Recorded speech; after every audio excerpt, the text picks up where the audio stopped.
मेरी तरफ से नमस्कार, सत श्री अकाल, गुड मॉर्निंग। ये वीडियो मैंने हिंदी भाषा में बनाई है। इसका जो टाइटल है, भारत से टीचर कनाडा कैसे आ सकते हैं। आप सभी को मालूम पड़ ही गया होगा कि इस साल नवंबर 2022 में कनाडा की सरकार से टियर सिस्टम लागू किया जा रहा है। इसके अंदर 16 नई कैटेगरी ऐड की गई हैं। उसके अंदर एक कैटेगरी है असिस्टेंट टीचर या टीचर असिस्टेंट। देखो, भारत में बहुत ज़्यादा टीचर हैं। कोई प्राइवेट स्कूलों में चल रहे काम करते हैं, कोई सरकारी स्कूलों में कर रहे हैं, कोई आइलेट सेंटरों में काम कर रहे हैं। उनके लिए एक बहुत उचित और अच्छा प्रोग्राम ये है कि आपको आना होगा एज ए असिस्टेंट। फिर जब आप कनाडा में इसके अंदर सबसे बड़ी एडवांटेज आपको क्या है कि आप विद फैमिली आते हो। यहाँ पे आने के बाद आपको एज ए असिस्टेंट जॉब मिलेगी। जब आप यहाँ रहोगे, फिर आप यहाँ पे इनकी जो टीचर एसोसिएशन है उसके मेंबर बनते हो। उसके लिए कुछ एग्ज़ाम होते हैं जो इजी होते हैं, इतने हार्ड नहीं होते हैं। वो आप पास कर लोगे, फिर आपको टीचर की पोस्ट के ऊपर प्रमोट किया जाता है। तो सबसे पहले मैं इसकी बैकग्राउंड बताता हूं कि कनाडा में हर टीचर के साथ एक असिस्टेंट टीचर होता है। और उसकी कुछ पहले मैं आपको की ड्यूटीज के बारे में बताऊंगा। मिनिमम 14 तरह की ड्यूटीज है। इसके अलावा और ड्यूटीज ऐड भी हो सकती हैं, डिलीट भी हो सकती हैं। वो कनाडा के लॉ मुताबिक है। ये मोस्टली जॉब सरकारी भी हैं, प्राइवेट भी हैं, और प्राइवेट ट्यूटरिंग भी होती है। वो आपके ऊपर डिपेंडेंट है कि आप अपना कारोबार चालू करना चाहते हो, सरकारी नौकरी करना चाहते हो या प्राइवेट स्कूल में लगना चाहते हो। तो इनकी तनख्वाह लगभग $21 पर आवर है और $40 पर वीक आपको तनख्वाह मिलती है। पर यहाँ मैं आपको बताना चाहूँगा कि भारत में क्या होता है, एक साल के अंदर 6 महीने की छुट्टियाँ होती हैं। फिर जब जी किया फरलो मार दी, जब जी किया घर से फ़ोन कर दिया या एप्लीकेशन भेज दी कि मैं आज ऑफिस में नहीं आ रहा हूँ या आ रही हूँ। वो कनाडा में नहीं चलता है। Canada is a different type of country. यहाँ पर आवर तनख्वाह होती है और आप घर से छुट्टी नहीं भेज सकते हो अनटिल अनलेस आपके पास मेडिकल का, डॉक्टर का नोट ना हो। पहले मैं आपको असिस्टेंट टीचर की जॉब के बारे में बताऊंगा कि उनकी जॉब रिस्पॉन्सिबिलिटी क्या क्या होती हैं। पहली बात तो स्टूडेंट्स आने से पहले उनको क्लासरूम तैयार करके रखना पड़ता है ताकि उनके लिए साफ हो, क्लीन हो। सफाई करने के लिए रात को एक डिफरेंट लेबर होती है जो रात के टाइम पर स्कूल को सभी क्लासरूम साफ करके जाती है। पर असिस्टेंट को सफाई तो नहीं करनी पड़ती, पर उसको इंश्योर करना पड़ेगा कि बच्चों के लिए कमरा साफ है और सफाई सही तरीके से की हुई है। दूसरा क्या है कि यहाँ पे टोटली पढ़ाई क्या होती है, स्मार्ट बोर्ड होते हैं, ओवरहेड प्रोजेक्टर होते हैं और वो कंप्यूटर से कंट्रोल किए जाते हैं। जब टीचर पढ़ाएगा तो उसको असिस्टेंट ने असिस्ट करना होता है कि यदि कंप्यूटर ये ऑपरेट कर रहा है तो वो बोर्ड के ऊपर जो इंडिकेटर है उससे शो करता है। तीसरा क्या है कि असिस्टेंट की ड्यूटी क्या बनती है कि स्टूडेंट्स के पास इनफ सप्लाई हो। यहाँ पे क्या होता है कि स्टूडेंट सेशन स्टार्ट होने से पहले टोटली सामान खरीद के असिस्टेंट टीचर को दे देते हैं। फिर वो टाइम के ऊपर बच्चों को निकाल के देते हैं।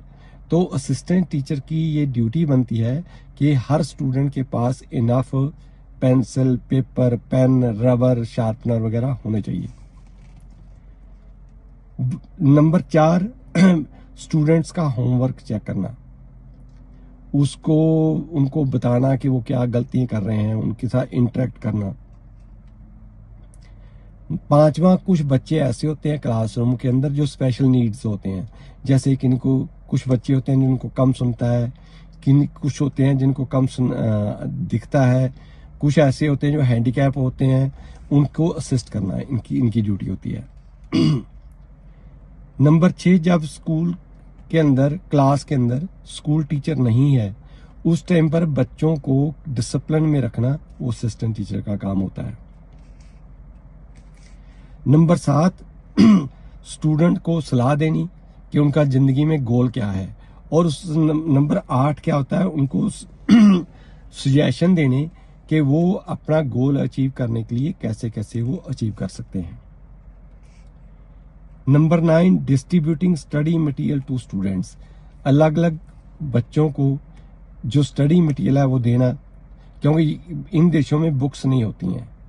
यहाँ पे क्या होता है, हैंड आउट मिलते हैं जो क्लास टीचर बना के लेकर आता है, वो सभी बच्चों को हैंड ओवर किया जाता है।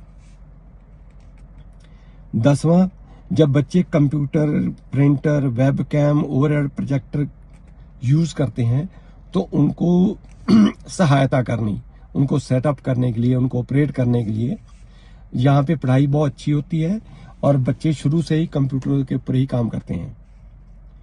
नंबर 11, बच्चों के अटेंडेंस, उनके लेसन प्लान, उनके होमवर्क की कंप्लीट इंफॉर्मेशन इनके पास होती है क्योंकि हर महीने स्टूडेंट और पेरेंट्स की मीटिंग होती है और ये असिस्टेंट टीचर है वो उनकी हेल्प करता है टीचर की, कि उनको प्रोवाइडिंग देम रिक्विजिट इंफॉर्मेशन के साथ, ये बच्चा होमवर्क करके लेकर आता है नहीं आता है, इसके कौन से सब्जेक्ट में वीक है, कौन से में स्ट्रांग है।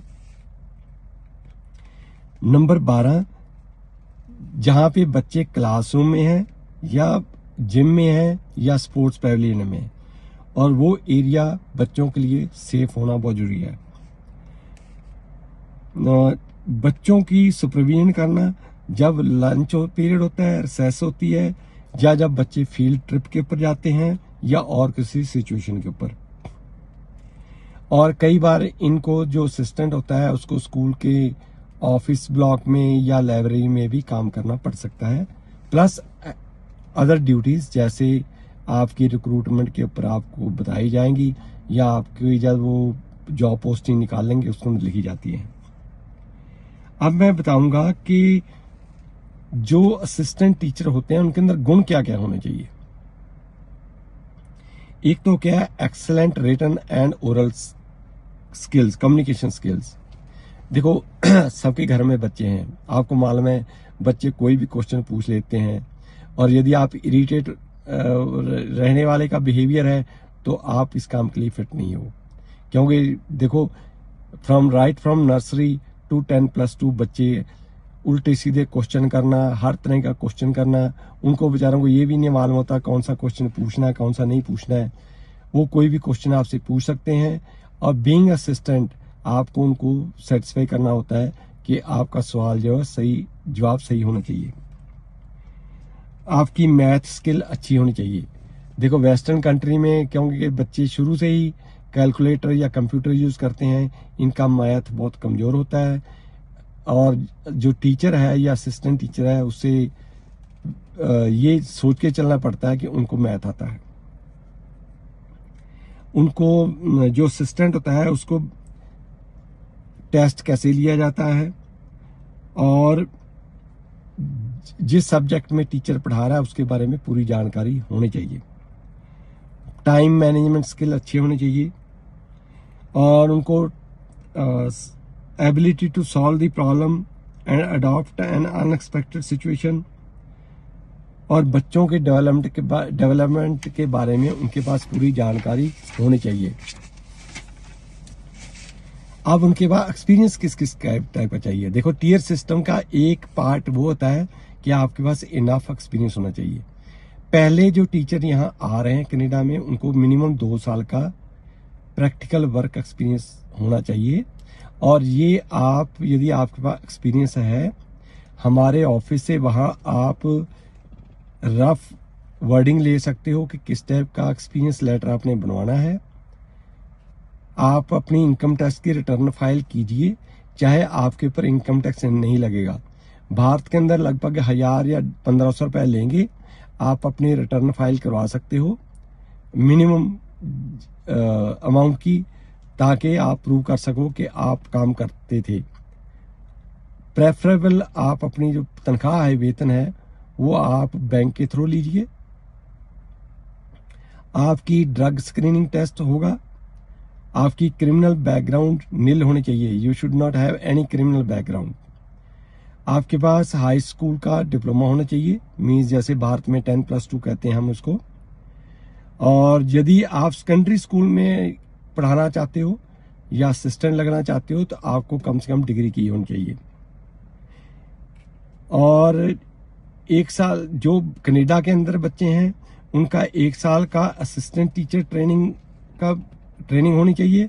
यदि भारत से आप आ रहे हो तो आपके पास एलिमेंट्री टीचर ट्रेनिंग या बीएड या एमएड का सर्टिफिकेट होना चाहिए। यहाँ मैं आपको एक बात क्लेरिफाई करूंगा, यदि आप यूनिवर्सिटी या कॉलेज में पढ़ा रहे हो तो आपकी क्वालिफिकेशन जो है वो एमए होगी और एमएड उसके साथ की होनी चाहिए, तो ही आप आकर कॉलेज में या यूनिवर्सिटी में पढ़ा सकते हो। और इनको कुछ और नाम से भी पुकारा जाता है, उसको कहते हैं teacher in assistant, teacher assistant teacher.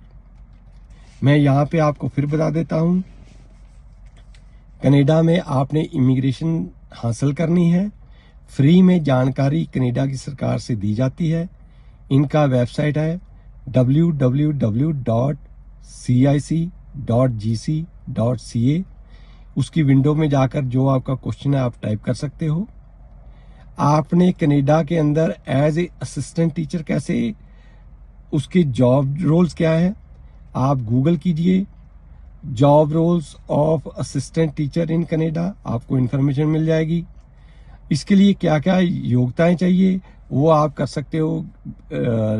Required qualifications to immigrate as assistant teacher in Canada, तो आपके पास वो क्वालिफिकेशन आ जाएंगी।